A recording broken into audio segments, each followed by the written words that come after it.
1,75,000 राम भक्तों की शहादत के बाद, 1,75,000 लोगों की वीर गति के बाद, कुर्बानी के बाद, 492 साल की लंबी लड़ाई के बाद, 70 धर्म युद्धों के बाद राम मंदिर की स्थापना अयोध्या में हुई है। मैं आप सबको बधाई भी देता हूं और जो लोग इस पे किंतु परंतु हमारे लोग करते हैं, मैं उनको भी आग्रह करता हूं, हमें सबके धर्मों का सम्मान करते हुए हिंदू धर्म को, राम भक्तों को बधाई देनी चाहिए। और मैं आपको बताना चाहता हूं, ये कोई लड़ाई आसान नहीं थी।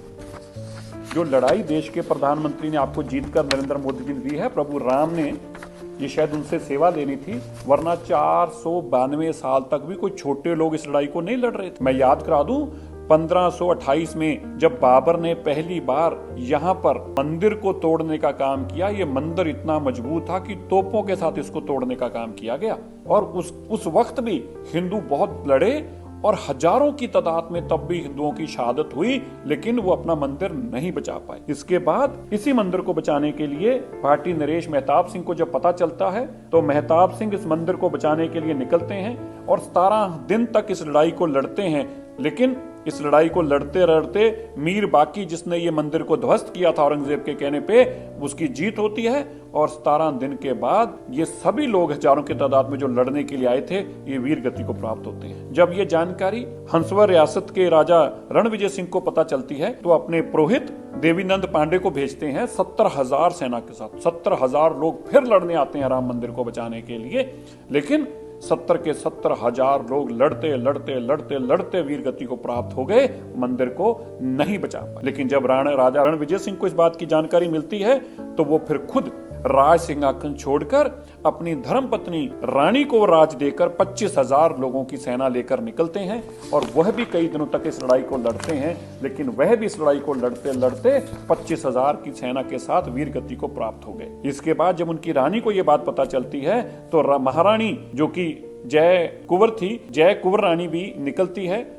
और अपने साथ स्वामी महेश्वरानंद को लेती है, जो उस वक्त के बहुत बड़े स्वामी थे। वो संतों महंतों की, राम सेवकों की बहुत बड़ी टोली इकट्ठी करते हैं और इस लड़ाई को लगातार लड़ते हैं और इतनी लंबी लड़ाई लड़ी जाती है, महीनों तक ये लड़ाई लड़ी जाती है। राम मंदिर पे वो वापस कब्जा स्थापित करने में कामयाब होते हैं, लेकिन इतने में मुगल सेना इतनी बड़ी तादाद में आती है कि 2 साल तक वो जो कब्जे में बैठे रहे थे, 3 साल तक, लगभग 2 से 2.5 साल तक, रानी को भी वो कब्जा छोड़ना पड़ता है और लड़ते लड़ते लड़ते वह भी वीर गति को और उनके साथ स्वामी महेश्वरानंद भी वीर गति को प्राप्त होते हैं। यहाँ पर बात नहीं रुकती, मीर अली की जीत होती है।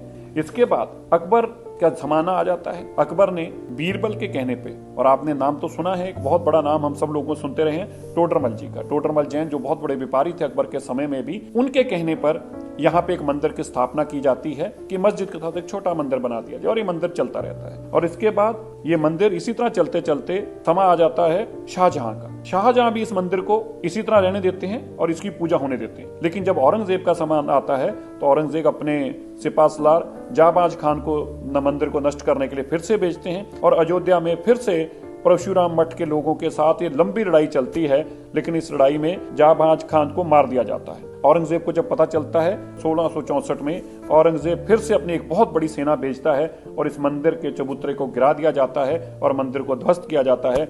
और इसी जानकारी को मिलते ही अमेठी के राजकुमार गुरदत्त सिंह जो थे, वो अपने साथ पीपरा के राजकुमार को लेकर पहुंचते हैं, लेकिन वो इस मंदिर को बचाने में नाकाम रहते हैं और लड़ते लड़ते लड़ते लड़ते वह भी वीर गति को प्राप्त हो जाते हैं। लेकिन इस लड़ाई के दौरान यह साबित हो जाता है कि यहाँ पे मंदिर भी रहेगा और मस्जिद भी बनी रहेगी और मंदिर की पूजा की अनुमति फिर से मिल जाती है। इसी दौरान अंग्रेजों का राज आ जाता है और फिर दोबारा से लड़ाई लड़ी जाती है और इस लड़ाई के दौरान बहुत बार वहां पे जद्दोजहद होती है और मंदिर की स्थापना हुई रहती है। रामलला की मूर्ति भी स्थापना हो चुकी होती है और इसको मंदिर भी चलने दिया जाता है और मस्जिद भी बना रहता है। लेकिन फिर मुलायम सिंह जी की सरकार आ जाती है। तो आपको याद है देश आजाद होने के बाद क्या हुआ, वहां पे राम सेवकों को मारा गया और ऐसे भी बताया जाता है कि गोलियों से भुना गया और यह भी बताया जाता है कि कुछ लोगों को तो हाथ पैर बांधकर सरयू नदी के अंदर फेंक दिया गया था जिंदा। ये सब संघर्ष जो हुआ है, ये 77 बार धर्म युद्ध हुआ है। मैंने आपको बहुत छोटी छोटी 3-4 वाकये बताए हैं। मैं 2.25 लाख वो कह रहा हूं जो आंकड़े इस के अंदर है और इसके साथ और कितनी लड़ाइयां हुई हैं वो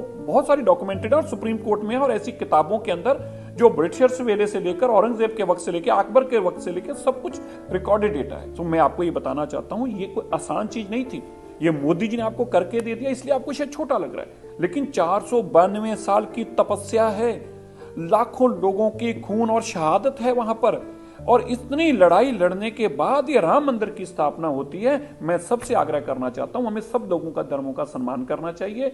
हमें अपना धर्म जैसे अच्छा लगता है, इसी तरह सबको अपना अपना धर्म अच्छा लगता है, हमें उनको भी राम मंदिर की बधाई भी देनी चाहिए और इस तरह का किंतु परंतु नहीं करना चाहिए।